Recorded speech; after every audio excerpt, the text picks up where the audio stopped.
have you considered from like a marketing or like a community perspective, like having a fine-tuned or I don't know, ragged like Elixir, all-knowing Elixir chatbot that would be like awesome in Elixir because we made sure that it is by doing certain things that we can do. Yeah, that's a great question, and I have thought about it. I have built some prototypes about the best way to go about that.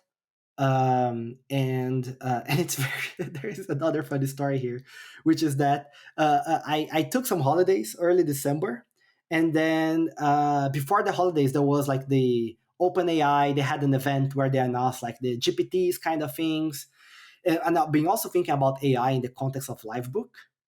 And then before I went to holidays, I told people, it's like, hey, I've been thinking about this. I've been thinking about what OpenAI announced. And I probably think like the new APIs they provided for completions, we should build something on top of that. Because even if in the future OpenAI is not the winner or people don't want to use a closed source model, you have like 100 different solutions which adds OpenAI APIs to other models. So it's like their API, whatever we think about it, their API is kind of going to be the winner, you know? So it makes sense to build against them. So I was like, let's build something against OpenAI.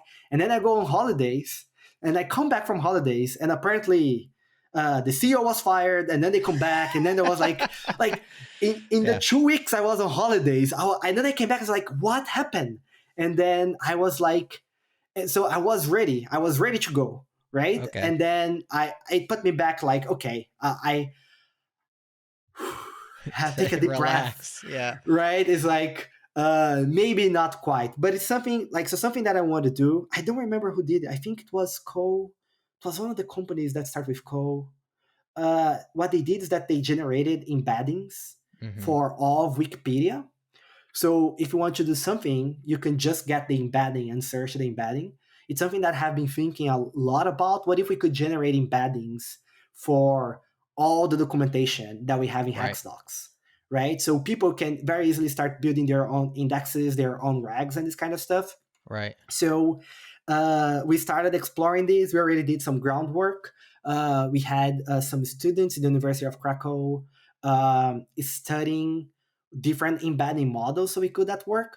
So it's something that we have been thinking a lot about, like maybe having an official Elixir GPT, but it's still not sure if it's going to be something useful. Like we need to find the line between useful and gimmicky. And I think that's still very hard for a Yeah. lot of the AI stuff.